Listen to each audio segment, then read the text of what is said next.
Hello everyone. So what I will do here is I will basically explain to you what this Martingale cost averaging strategy is and what it does. And I will be also, besides that, obviously, uh, I will be giving an application to that explanation by testing the cogency of this strategy with some simulations. Now, just as a disclaimer, this is not financial advice.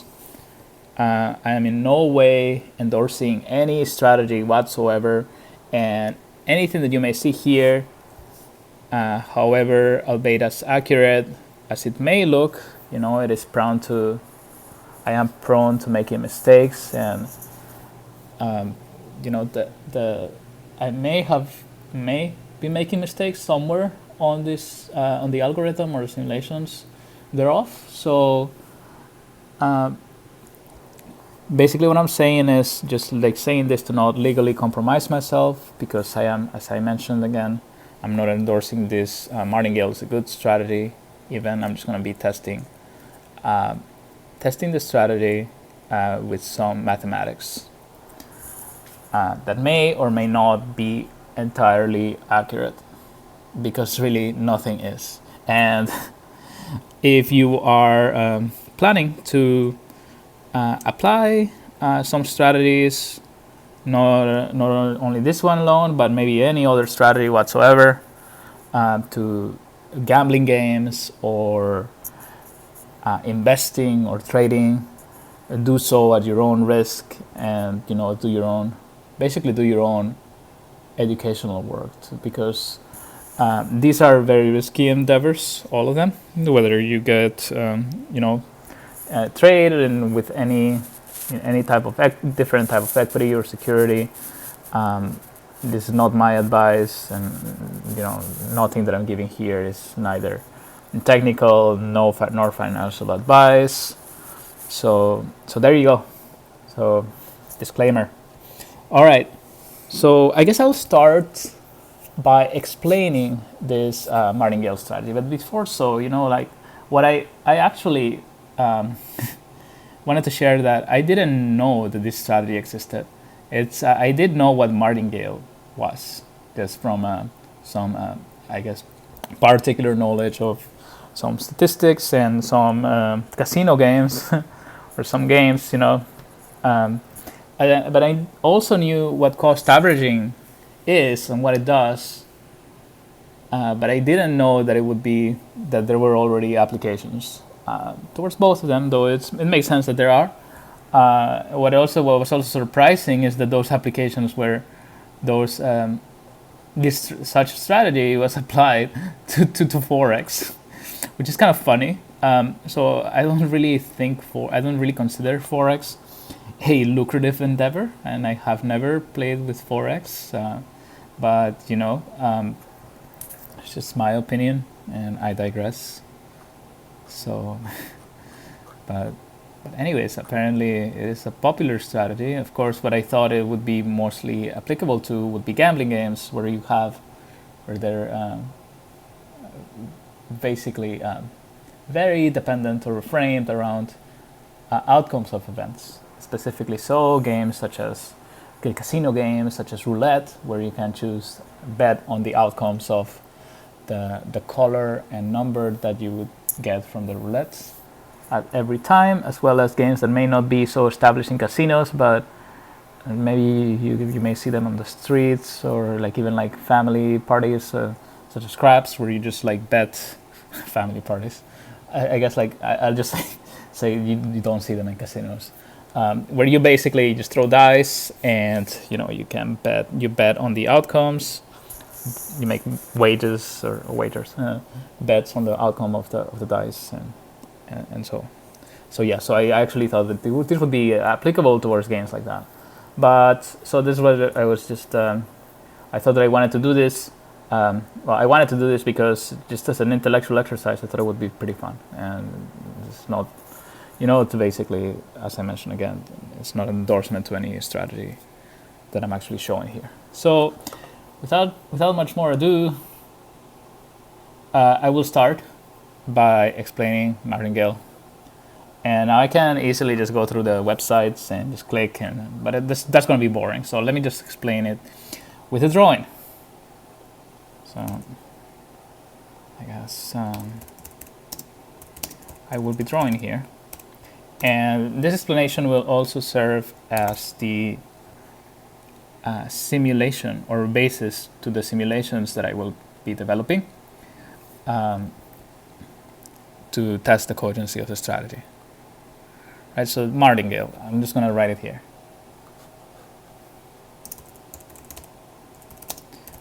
I guess it's called cost averaging. Strat. Okay, so I'm going to be providing an example for this strategy. So, and my example is going to be a coin flipping game, a very simple hypothetical coin flipping game. So in this game, what we have is a coin, and we have somebody who basically flips the coin, and the coin can come up obviously at any time as either heads or tails. For every coin flip before the coin is flipped, we make a prediction. So I guess I'm just going to put it here. Prediction. Sorry, big P. P for prediction, O for outcome, and yeah, that should be good. Okay, so let's just assume that on the first iteration of the game, we predict that the outcome of the coin would be heads. But guess what? We actually have the coin actually comes up tails. So Martingale's strategy dictates that if your outcome is, actually let me put something here. So before I go into that, just this because I'm explaining Martingale cost averaging and not Martingale alone. So after we obviously predict the heads, that it was going to come up heads, we make a wager, and we bet $10 on the outcome being heads. Now, for this type of bets, for the case where our prediction is not accurate, it's not true, we lose our bet. We lose the amount that we bet, right? Sorry, I'm saying bet so many times. So we just lost $10, right? So now that it came off heads, we have to make, given this Martingale cost averaging whole method, we must actually make our next guess a function of the previous outcome. Now, according to Martingale's strategy, if the outcome comes up as the one that we don't predict, so in this case, in this head tails, we keep betting on our failed prediction until it comes up. Now, the basis for this, I believe it's framed around the binomial distribution and the theory thereof. You may imagine that if you're flipping a coin, for instance, 50 times, or let's say 100 times, right? That is very unlikely for your coin, if you flip it, and if it's not biased, right? If you flip your coin 100 times, it's very unlikely that the coin, but it's still possible, but it's very unlikely, that the coin will come up heads 99 times and tails 1 time. Why? Because of the probability, right? The probability for heads and tails is 1 out of 50. Sorry, 1 out of 50. 1 out of 2, right? So either heads or tails, you have 50% of getting either one of those. So it is very unlikely that you get 99 heads in a row. And so because of this, I guess it just goes, you are kind of like, I think it's framed around, this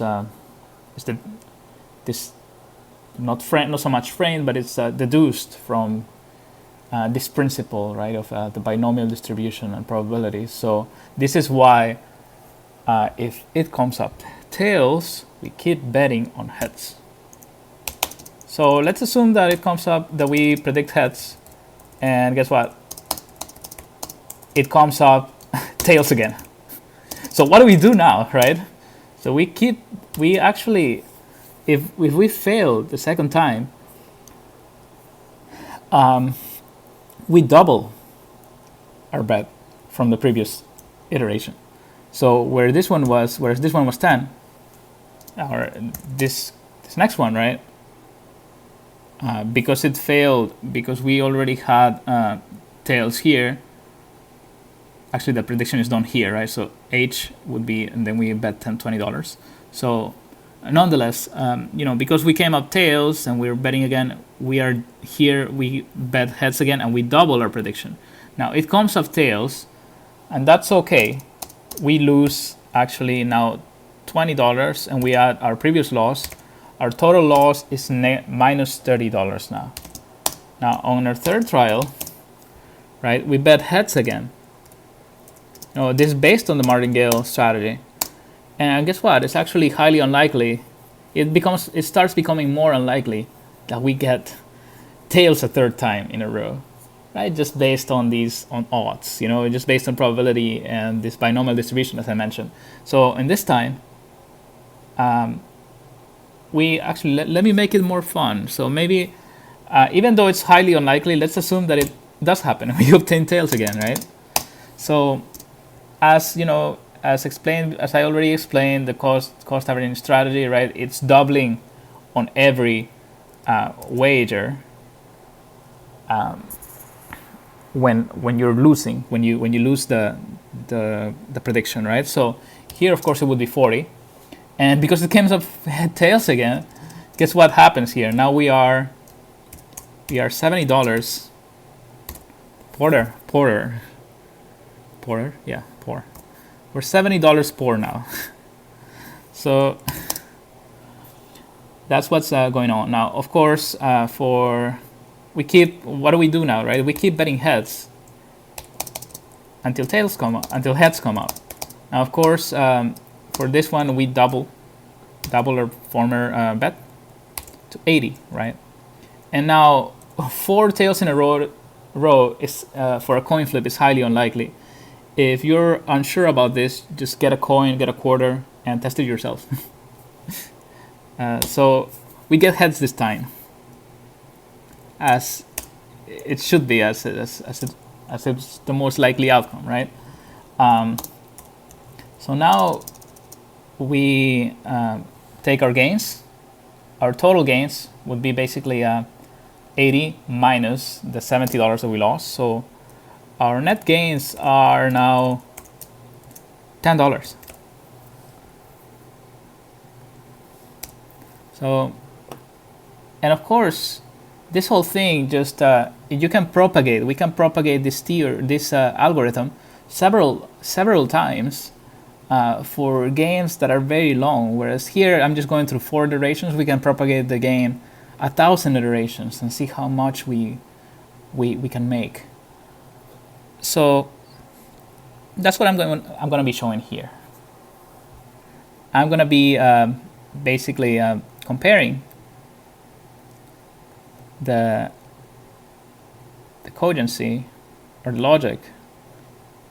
The cogency. I guess I will be comparing the performance of a Martingale cost averaging strategy with specific. I must be clear about this. Under specific constraints. Now, I want to emphasize this. I want to emphasize this because, the constraints that I choose, if I choose different constraints for the strategy, it may give me different outcomes, right? So, nonetheless, I just wanted to specify that. This is why I mentioned that I'm reiterating and stressing over saying that this is not financial advice, right? Because this can very well, if you choose different constraints, your system changes, and then maybe Martingale is even bad for you. And even the constraints that I choose they're not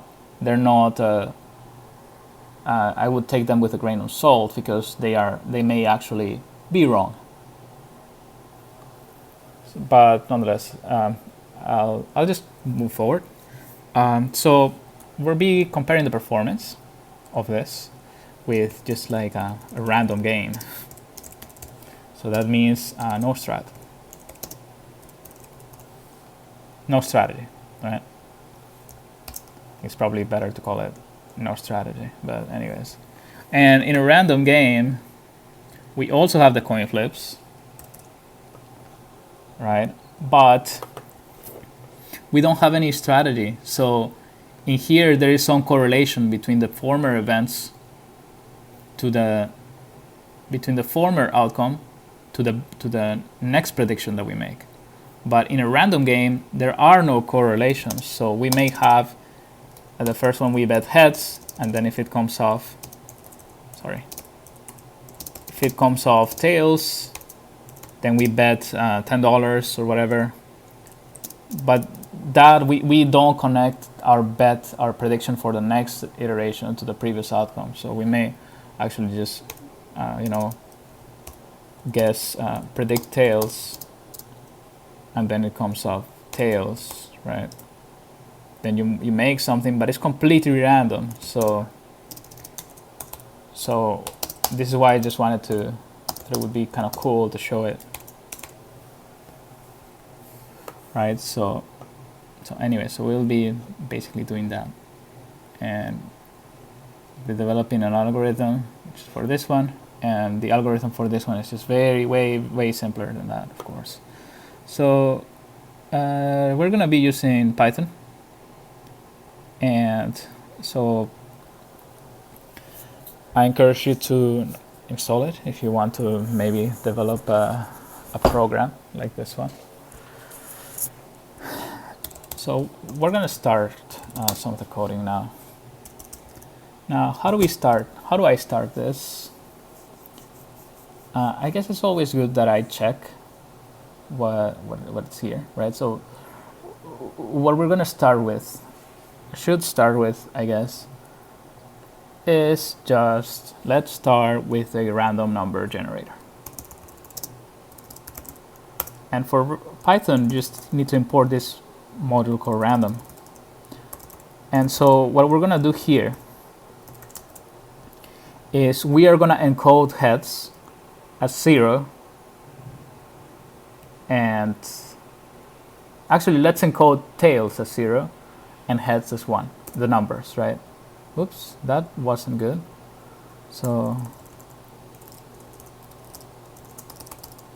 yeah. So this actually is less computationally intensive for the computer than basically choosing between a string, right? Though we can obviously always do that. You can basically choose between a string in this way with the dot choice function of the random module, but this is a little bit more memory intensive, so we're just going to encode, as I mentioned. And so what I'm going to do here is on the script, I'm going to write this comment, tails is going to be 0, and then, as I mentioned, heads, actually, yeah, it doesn't matter, and heads is going to be encoded as the number 1. All right, so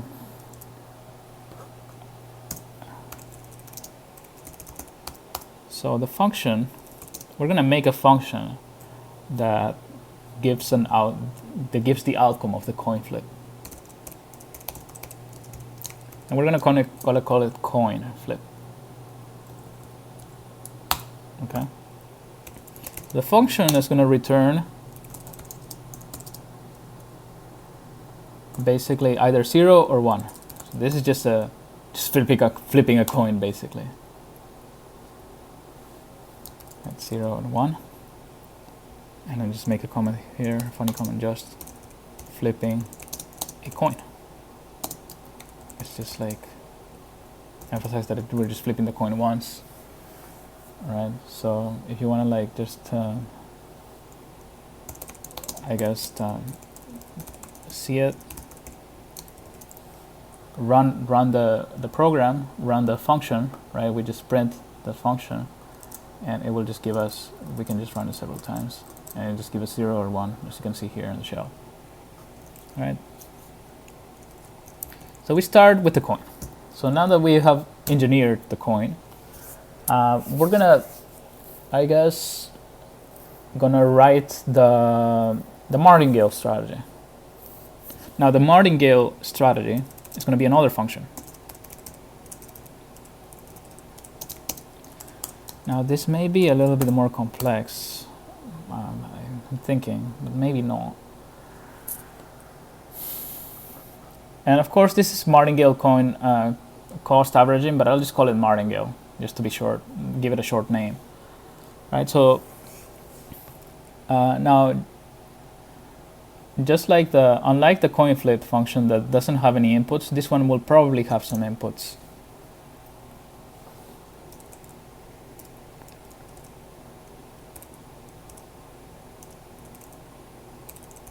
So we'll start by calling the coin flip.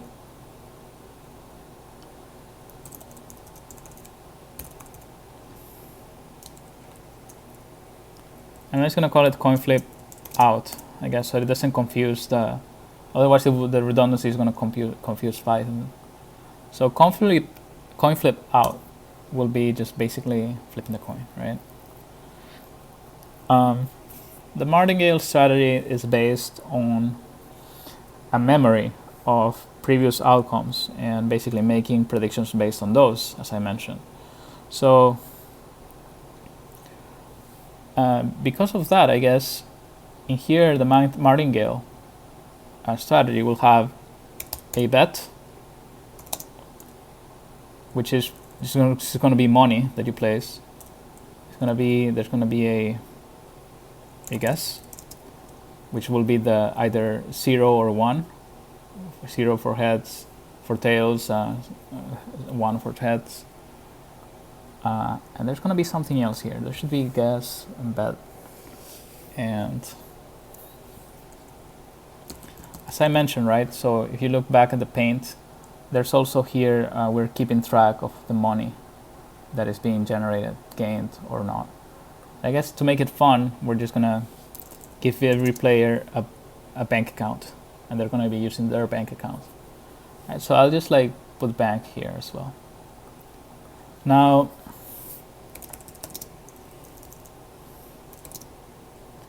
this is going to place some conditionals.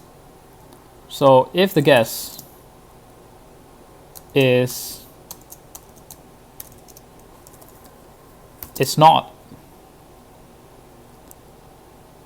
coin flip out, then basically what's going to happen is our next guess is going to change. And now, so that suggests that maybe we should have a next guess as an output. So if the guess is not coin flip out, actually the guess does not change, right? So sorry about that. So let me just say, I guess, I'm saying this, yeah. I think it should be good like this.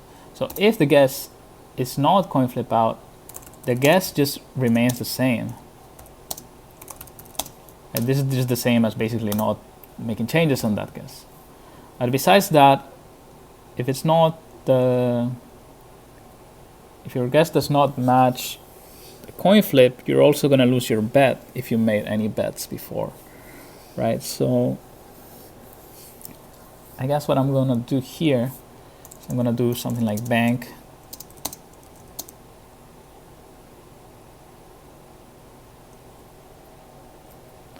minus equal, yeah. So you're gonna lose the amount that you bet,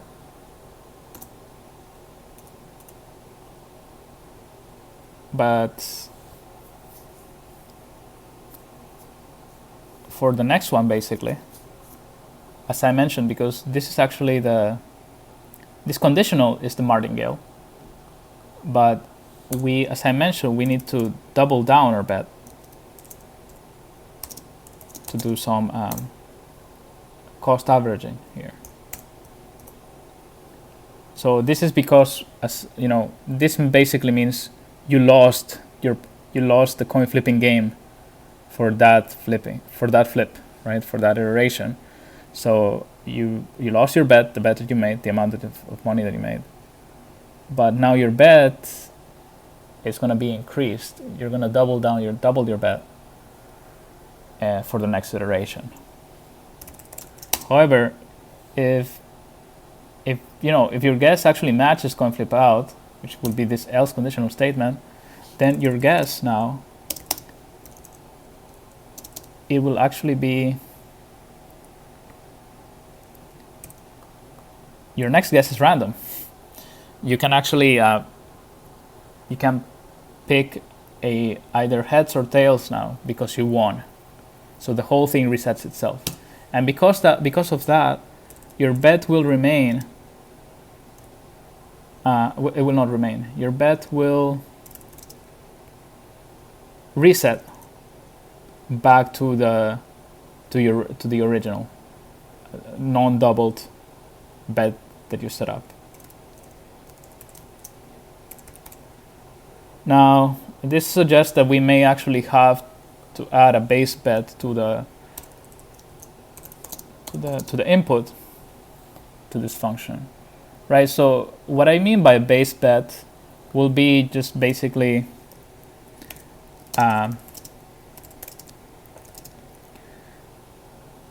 it's your conventional bet. It's the conventional. So we can set up a base bet of $10, for instance, and if you lose the predictions, you double them, so you can double 10 times 2, 20, 20 times 2, 40. But once you win, you go back to your base bet. So that's kind of like what the base bet is and what it needs to be defined here, why it needs to be defined here. So now, of course, your bet turns to the base bet once again. It resets itself, and the bank, you add money to the bank, right? So this is because basically here I'm just going to place you won.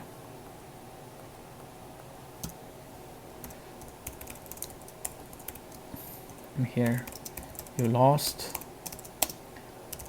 double your bet, right? So because you win, this is basically what the Martingale strategy will do for you. What you need to, what it will do for you. This is basically what you should do if you want to use the Martingale strategy. So what we're returning here now, we're going to be returning I guess I should probably put them in order, place them in order. So we're going to return our bank account because it's being changed. We're going to be also returning the next guess as guess. In here, it's immutable, right? If you lost, otherwise it mutates, and you can it's just like a random sample, random choice between either 0 or 1, heads or tails. Sorry, tails or heads. So we also have guess, and we also have bet.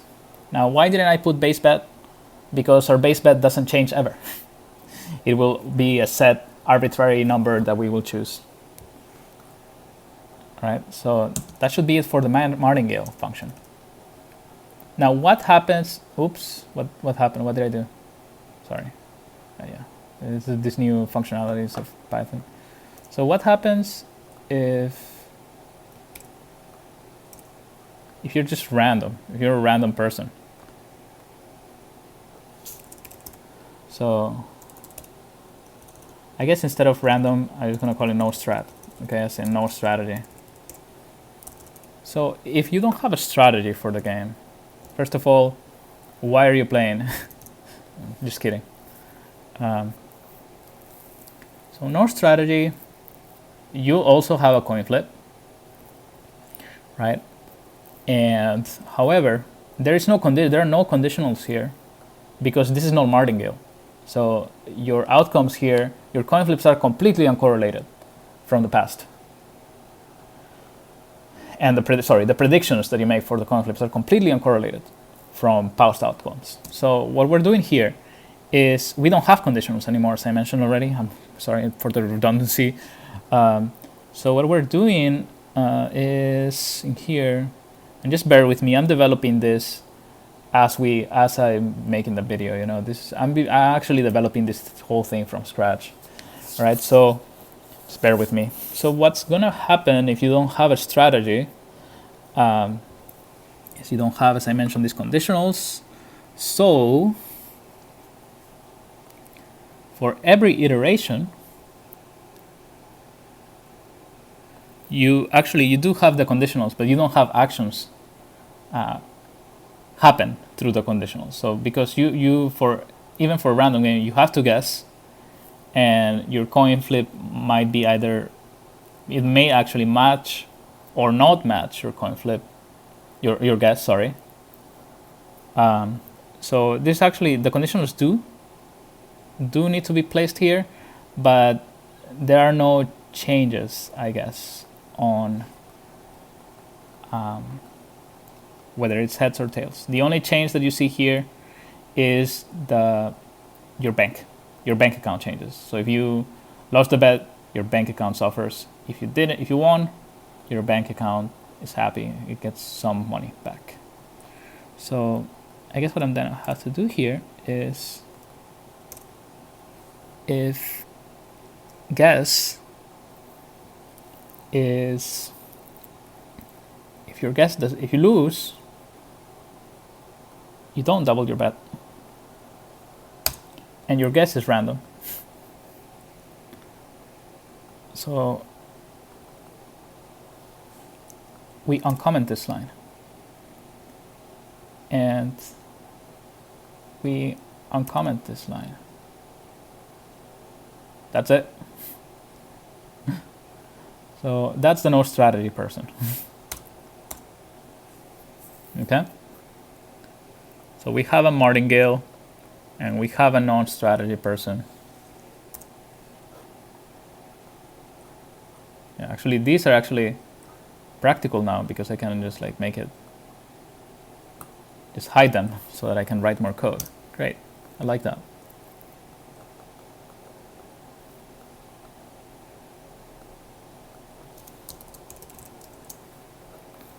All right. So now what we're gonna write is the gain. And now the game, what it's gonna do is it is gonna iterate this over several iterations or several epochs, whatever you want to call it.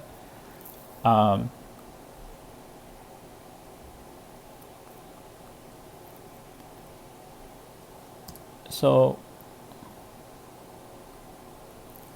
I guess actually instead of game,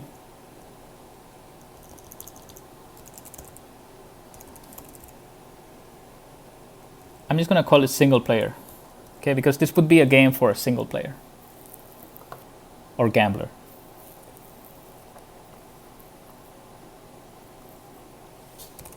So a single player will have a function as an input, either martingale or no strat. And now in here, there should be a conditional. What we basically want is we want to iterate this whole thing through several permutations. We would just want to propagate it several times, right? So for that, we're gonna need a for loop. And basically, what we want is something like this. Of course, there's no base bet here, right? Forgot.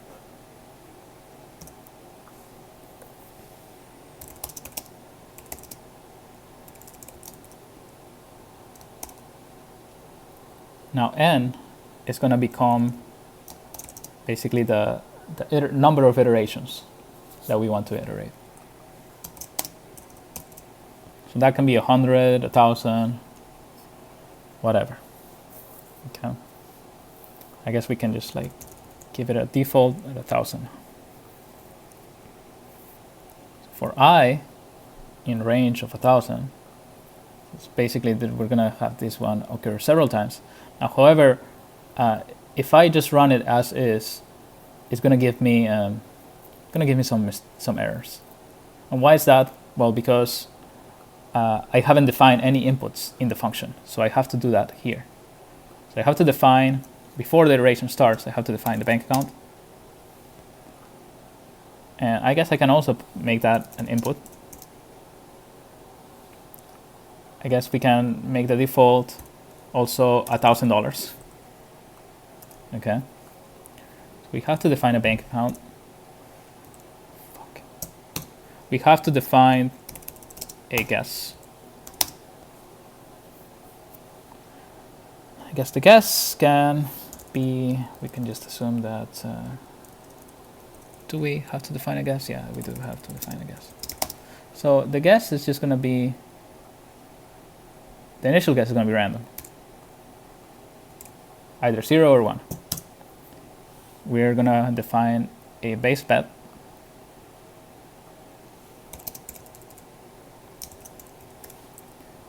And I guess I can make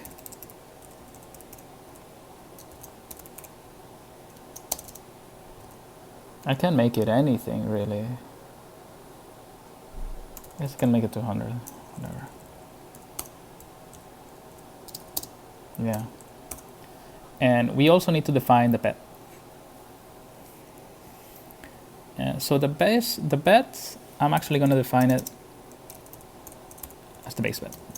The initial bet, right, that you put. Then obviously, as you iterate, the bet will basically change, right? So depending if it's Martingale, it will just go back, and if you lose, it's just going to double, and then your bet is going to be 20 instead of, sorry, it's going to be 400 instead of 200, and the guess is going to remain the same, and it's just going to keep iterating several times. Your bank account is going to change too.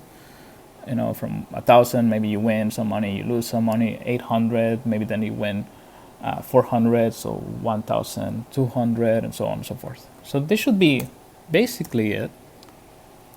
And of course, I guess if we want to compare Martingale with no strategy, because we also have function as an input. I guess instead of Martingale, I'm going to type function here, so that we can either choose Martingale or no strat to do the comparisons, right? So now just what I'm going to do is I'm going to do some tests for this algorithm. So I'm going to do print return. Should I return? What should I do? What should I do? What should I do? What should I do?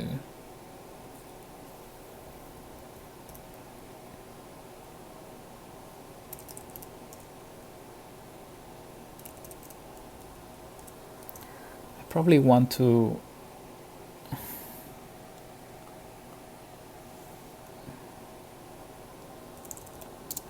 evolution.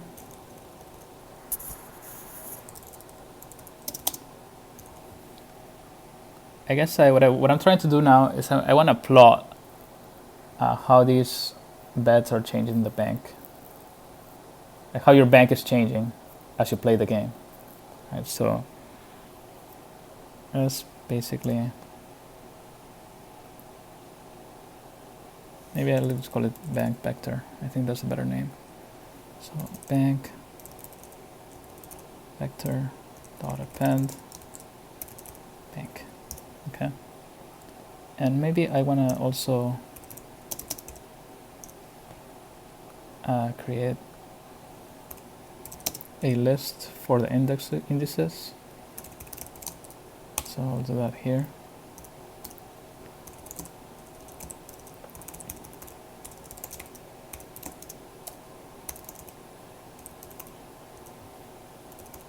Okay.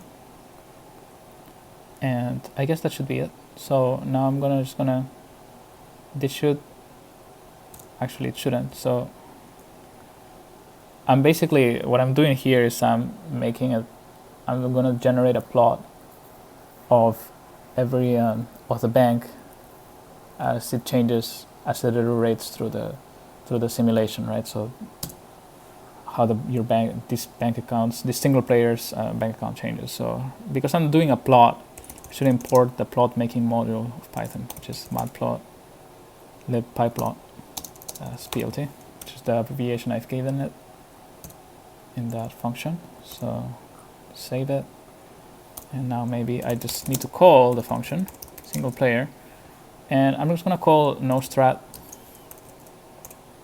which is with just a random strategy. Yeah, okay, great. So you do see just like running some troubleshooting, right? This is why I set up the iterations also to a very low number, 100. Maybe I can do, oops, sorry. Yeah, I can do 1000 iterations. Yeah, so that's just, as I mentioned, a single player. Now, of course, we may want to iterate longer.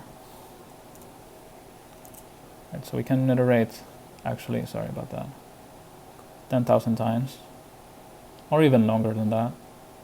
Now, as you can see, this is, because it's a single player, you know, it's not a good idea to basically deduce statistics from just like a single point. So we can actually, now that we have single player, we're gonna set up a function where we do this several times with different players, with multiple players. So you're gonna see the outcomes of several players playing at the same time and seeing how they win or lose based on this strategy. So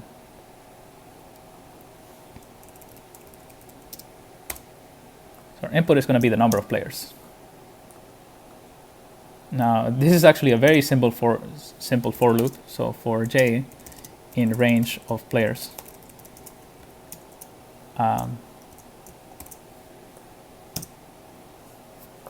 What do I do? What do I do here?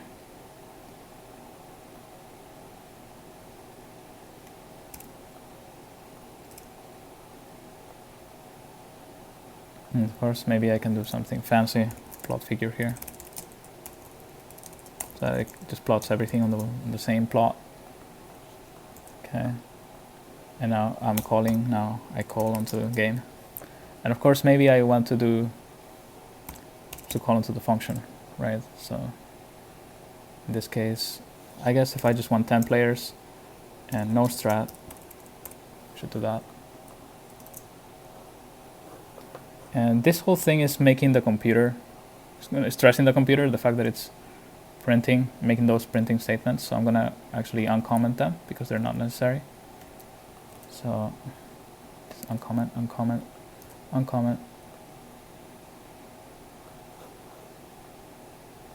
As you can see now, we get some more outcomes now. So you have here the result of 10 different players. And we care about the process, sure. You know, this is actually running 10,000 coin flips and making bets on random bets, actually, and random predictions. And we still, however, we get some winners. You get like, I guess, like, how many in this game, in this iteration, we get like 6 winners, but we also get losers, right? We get 3 losers. This other guy, I think he won. No, he lost also, did he? Yeah, I started with a bank of, actually he won. Yeah, we get 7 winners. We get 3 losers. And, you know, they're losing a lot also, right? Because everybody, as I mentioned, everybody starts with $1,000. Right? But because of the nature of the game, because of the amount, the constraints that I've chosen for these iterations, they're losing a lot. So I set the constraints to $200 for the base bet, and then the bank account is, it's not that much. It's not that large in comparison to the $200 wager that is set up as the base. So this is why you get a lot of you get significant wins. So you get somebody that goes from I guess you get some people, the biggest winner, I guess, he made $50,000 right, with those bets. But you also get, as I mentioned, you get some decent winners. Maybe if I change the constraint, let's just change the base bet to 100 instead. And instead of 10 players, let's just leave it at 10 players. Okay. So because the base bet, the constraint that I choose now here, you get some winners, right? You also get some losers. Right. Now, 10 is not a great sampling size.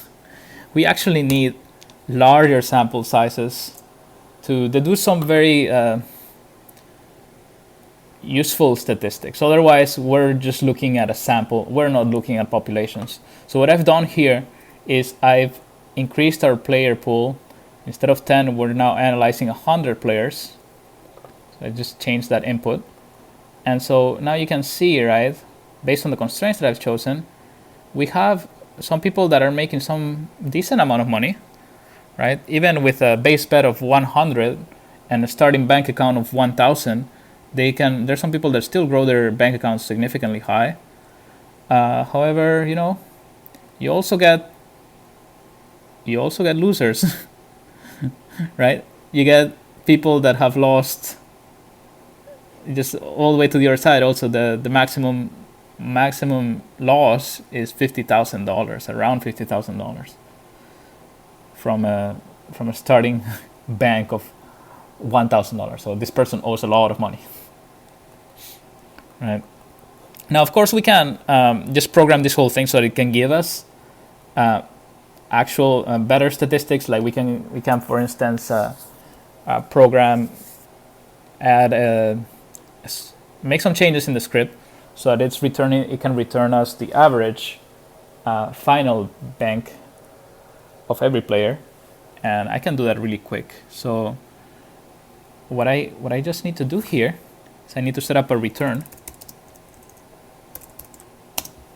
and that's for a single player. Okay, so I just need to return the final bank account, the final bank account balance at the end of the game, of the whole game.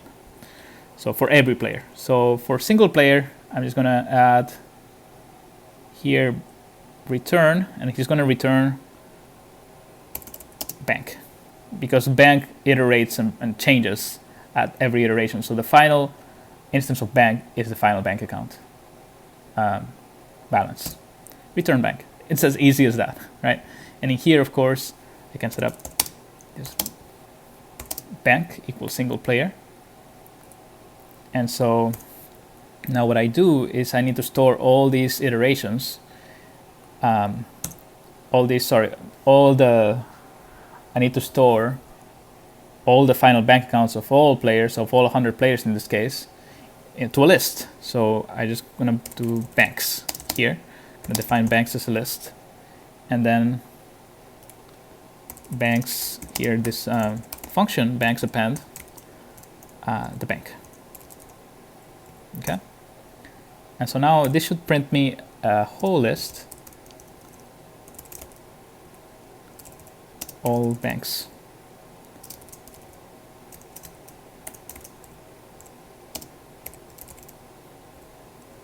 Okay, but we can also, as I mentioned, just get some valuable statistics from all these from all these players. So average bank account.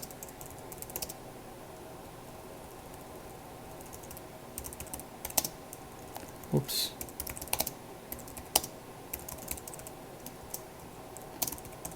And I guess because we are appending, yeah, I want to try it. Let's see if it works. Hopefully it does. Banks. Maybe give it some space. I'm just gonna try it with a low number. Yeah, that's what I thought. That's why it's kind of good to run these. So we're gonna import a numerical Python module called NumPy.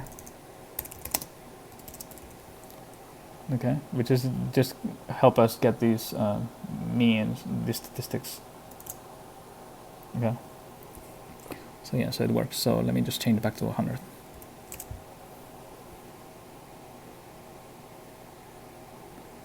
So yeah, so as you can see, we can just also just very easily obtain the final bank account for all players, and then we can throw out some valuable statistics from this simulation. So in here, you can see that the average ending bank balance is 3,000.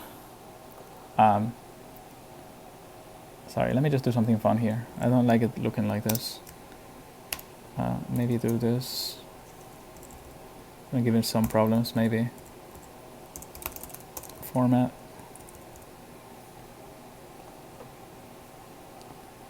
That should work, hopefully.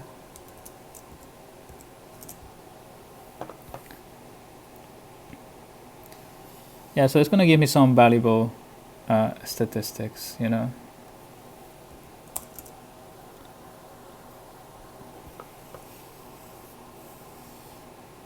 And you can see now that it varies a lot, right? Because even if we're going as high as 100, looking at 100 players, we still get a very large spread between different sets of simulations that we do. So for this set of 100 players playing games that are, consist of 10,000 coin flips, the different simulation sets give you very drastically different average bank balances. And so that's because this game is very random, right? So there are the statistical spread is very, very broad.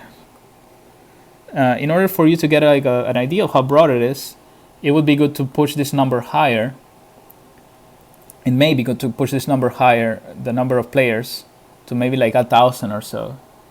But that defeats the purpose of this whole video, because in here what I'm trying to do is I am trying to basically just compare the performance of a Martingale strategy with a bad game, which is what I'm running here, right? Which is just like basically making random guesses and just betting on those random guesses. So this is basically what you get, randomness.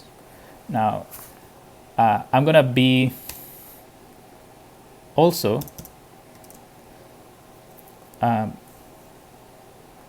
showing, as I mentioned, the Martingale strategy.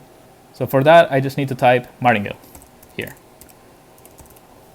And why? Because basically we've set up the second input to be able to write the second input that you see in this game function is just the strategy that we choose, and I've programmed it that way as I've already shown you, right? So what I'm gonna do here is now I'm just gonna put in Martingale, and we're gonna see the outcomes. I may wanna add another statistic here before doing so. Maybe I want to add maybe like a standard deviation, because that's helpful. Hopefully, let me see if it exists.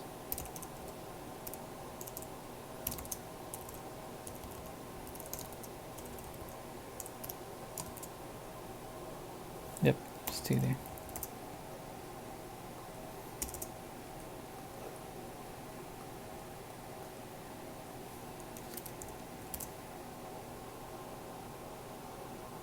It's a huge standard deviation. Sure, why not? Why not?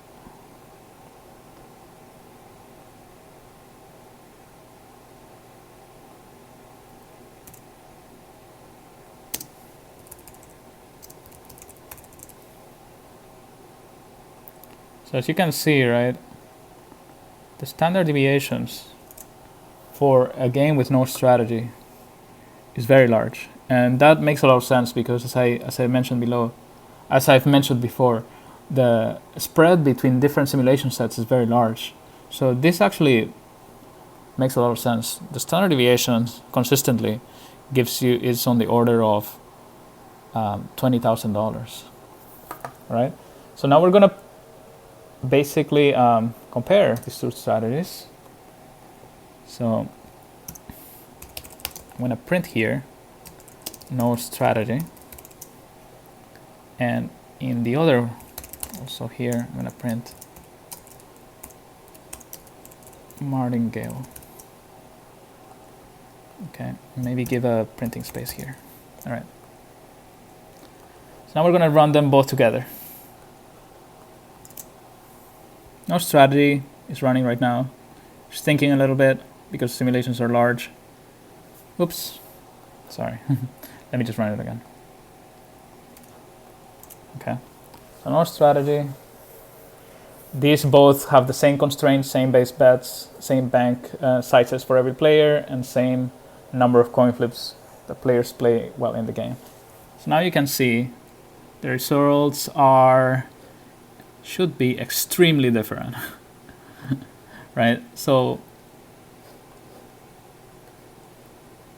plot on the left, random, completely random, no strategy game, right?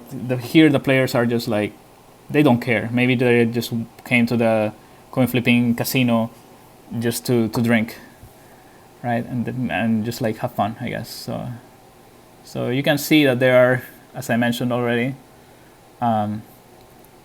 decent number of winners. There's also a very decent number of losers, and they lose a lot. Right, so this axis basically showing the amount of dollars, right? So minus $10,000 all the way to minus $70,000 lost. Okay, but I'll just show the ending. So as you can see, I can also always go to the beginning, of course. The beginning is basically like just looking at 100 bets, the 100 first coin flips, right? It's completely random. Now, for the case of where we're doing Martingale, it's a more interesting case.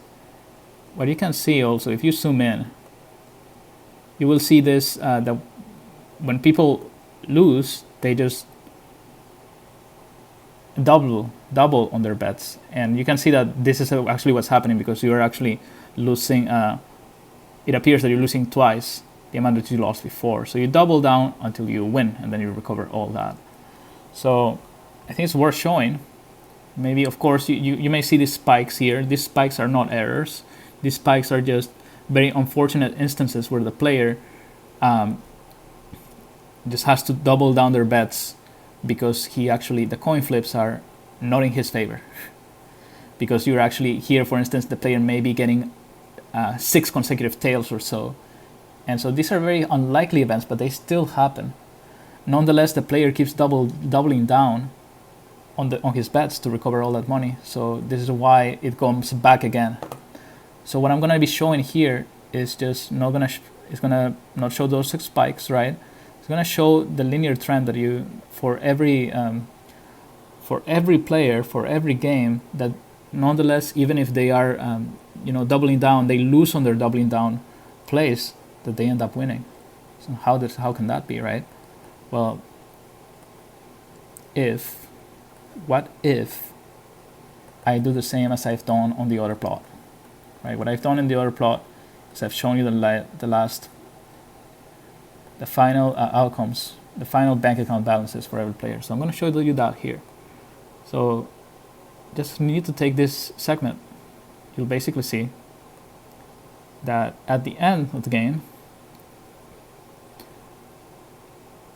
just so you know, this axis says 10 to the 6th. This means 1 million. This is $1 million. What do you have here? What you have here is the lowest is $900,000 that are won. So nobody loses here with this conflicting game under this constraint. Nobody loses money. On the contrary, everybody wins. So it is kind of interesting. You can see that the average ending balance for the Martingale strategy, given these constraints, for the simulations I've done, is close, very close to $1 million. And you can see it here, obviously, also. They're very close to $1 million.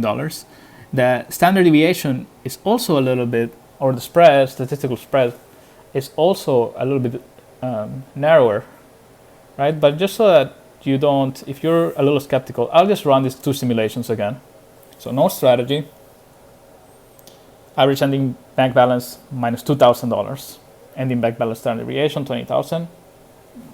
Martingale, the average ending bank balance is $1 million, starting with a bank account of $1,000, with an ending bank balance standard deviation of in the order of $10,000. Now I'll just show you again. Complete randomness for no strategy. Lots of winners, lots of losers. Very clear pattern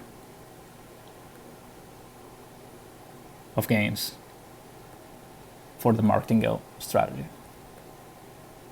Right, so if I'm just closing in, so everybody basically gets $1 million.